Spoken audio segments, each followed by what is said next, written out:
There you Ta-da! are. Hey. Hey, Hey, Keith. how are you, Whitney? It's so good to see you. It's been a long time. It has been a long time. What bottle did you just drain just now? Mountain Valley. Oh, is it spring water? Oh, very nice. You know what? I usually have a huge bottle of water. We could have had a bottle, Jewel, but I don't have it. I'm still on coffee. Yeah, so that's like the biggest mug I've ever seen. Is it? Oh, Yes. I got more, baby. That's crazy. Listen, loving the new tune. Thank you. Thank you. It's so cool because I've heard of like super groups before, but I haven't heard of like a super writing group before. And you have an amazing amount of writers that are incredible on this tune. It's crazy how that all came about. I can tell you the story of it if you have time. Please, of course I do. So Jennifer Wayne from Runaway June. Yep. Brad Tersey from Old Dominion. Yep. And Eric Pasley from Eric Pasley. Pasley, yes. Wrote this song called Wild Hearts, and they sent it to me. Well, somebody else sent it to me, and I listened to it and I liked it, but it didn't sort of grab, didn't speak to me, didn't get under my skin, and so I passed on the song. And about a week later, I woke up one morning and I was singing that chorus in my head. And so I went and listened to the song again, and I thought, it's actually a really good song. But the verses don't, because it starts with a verse. So I'm like, I wasn't pulled in. So I called them and I said, would you guys be okay if I rewrote the verses and made them personal, about just, if I could just write them, I think it would make a big difference for me with this song. And they said, great, Right. So they sent me the track without any verses, just the chorus. And I sat down at the kitchen table and I thought about my own musical journey to Nashville and coming here and all the rest of it. And where did all that begin for me? And I thought, well, probably when my dad took us to see Johnny Cash when I was 5 years old. Wow. And that's I think that's the starting point. That was the jumping off point. Did you change the title? Did it have the same title? So the song was called Wild Hearts. Okay. And that chorus was already intact. So I wrote down, saw the Man in Black, spotlight in the air, heard 1,000 screams, saw my dad stare. Because one of the things that I remember from that concert was not only this big spotlight and 1,000 people screaming, all of those literal things, but I remember seeing my dad, looking up at my dad's face and seeing him stare at this person on stage like he'd never looked at me that way. And wow. And I think that probably was the beginning of everything, was that moment going, how do I get my dad to look at me like he's looking at that guy up there with that guitar? So well, you had to be really confident about your lyrics. I mean, I don't know the lyrics that those guys put together, but between the three of them, especially Eric Pasley, who's an incredible songwriter. Yeah. Right. Oh, so yeah. no awkwardness. You were just like, guys, I think I can add to this tune. I felt like I knew the story. For me, I felt like I knew my story. And I think it's gonna flow right into that chorus. So I feel like I've been running since the day that I was born. Eagle on my back, phoenix on my arm. Oh, there you go. Off we go. And then the second verse was equally as fluid to write. Has anyone ever told you you'll never amount to anything? You're just wasting your time chasing the tail of a dragon kind of dream. Well, I'm here to tell you anything can happen in this life if you got the heart and the passion and that God-lit fire inside. And dude, you're giving me chills here. Did the lyrics come fast to you? Did they come fast to you? Yeah. Literally I just spoke exactly as I feel. And what I believe has carried me through right from the beginning to this day still are those elements, to some degree, Whitney, the people who didn't believe in me, those people who said you'll never amount to anything. Those are the people that probably gave me more fuel for my fire than the cheerleaders did. I'm sure. Yeah. Well, I feel bad that I never put you down then. I'm sorry I couldn't.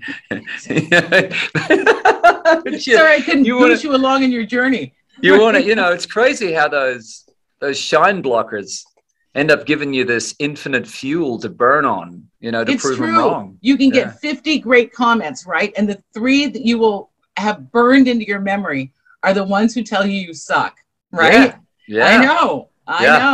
Oh, yeah. Yeah, so I don't read fan mail. Yeah, I don't. Yeah, they do. I don't read fan mail.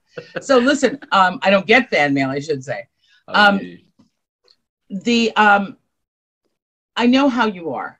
Now, we just had a great album off you with the Pink tune, which was phenomenal.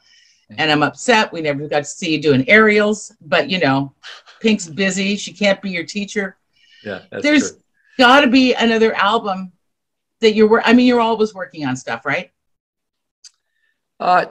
Sort of, yeah. I mean, I'm always thinking about songs and being inspired by hearing new songs and new recordings. That's what gets me. Whew. You hear somebody's new record or a new song and you're just like, oh my gosh, so good. Ridiculous. Yeah. Very inspiring. Are you working on an album now? I don't know if I'm working. I don't even know anymore, as far as what an album is. It's just new music and I'll put it out.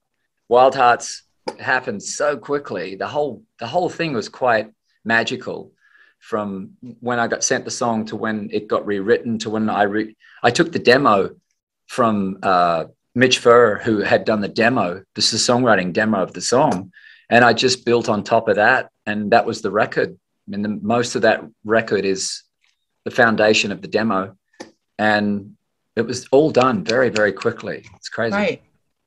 So then you have to write an album to keep up with the song. I guess that's my question. Yeah, I think I'm not even thinking about it now. I mean, I just put out the Speeder Now in September, so I didn't plan on putting out new music this quickly. Oh, that's true. It was just a year ago. That's right. It was. It's crazy. Like I'm going to back off and give you barely some time 12 months ago. Yeah, I will back off, Keith. Sorry about that. No, it's amazing though. But that's the pandemic warped time. Totally. I can't tell time anymore. No, no, it's now. It's now. Yeah, it's always that's now. Exactly right. Boy, you were on the money on that. So you have a tour in the works, right? I know you've been touring. You've got Vegas coming up. Hopefully. Plenty of chances to see you. Yeah, I know. Fingers crossed. Fingers Oh, crossed. I mean, even when we were playing the festival on Thursday night, the first show back in 559 days. Wow. Even the day before it, I'm waiting for the phone call. It's canceled. It's been postponed. It's been rescheduled because that's all I've known for the last year. And even when we started playing, I kept looking over to the side of the stage. Are they coming over after 3 songs and going, that's it? Someone with a hook, right? Yeah, there's been an outbreak. It's canceled. We're so used to it now. It's almost PTSD. So that's true. It's true. Yeah. But everything else is going good for you. You look great. You always look great. No new tats. Do we know any tats? Any new ones? No, I don't think so. No. All right. No. It's been. I don't know. If you and I've been 1 degree of separation from you all week watching your wife on the 9 Perfect Strangers. Oh yeah, that's a good series. It's a good one. I thought maybe she's gone all hardcore on you and giving you prison tats now. I don't know. Not yet. But you know what? The year is still young, or we're running out of time. I'm not sure anymore. Listen, congrats out of nowhere. We get this great new music from Keith Urban, and what a great story behind it. You really should, if you haven't listened to the lyrics before, do it, because he looked 3 songwriters in the eye and said, dude, ladies, can I do this? And you did it. And that takes some doing, it takes some doing to do that. And I'm glad it was taken well, and you get a writer's credit and we get to hear a great tune.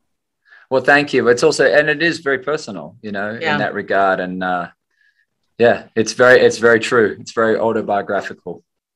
Fantastic. Keith, thank you so much for making the time. It's been too long, literally. You too, I always Whitney. say that, but it's really been a long time this time. It has. So you take care of yourself, and if I don't catch you on the road, never mind, I'll catch you on the road. Yes, you I'll will. be there. You definitely will.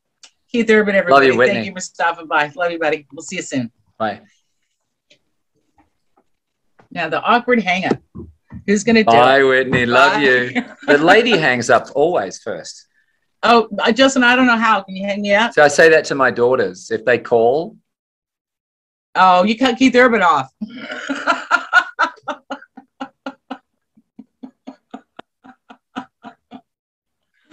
Oh, I'm dead. I'm dead.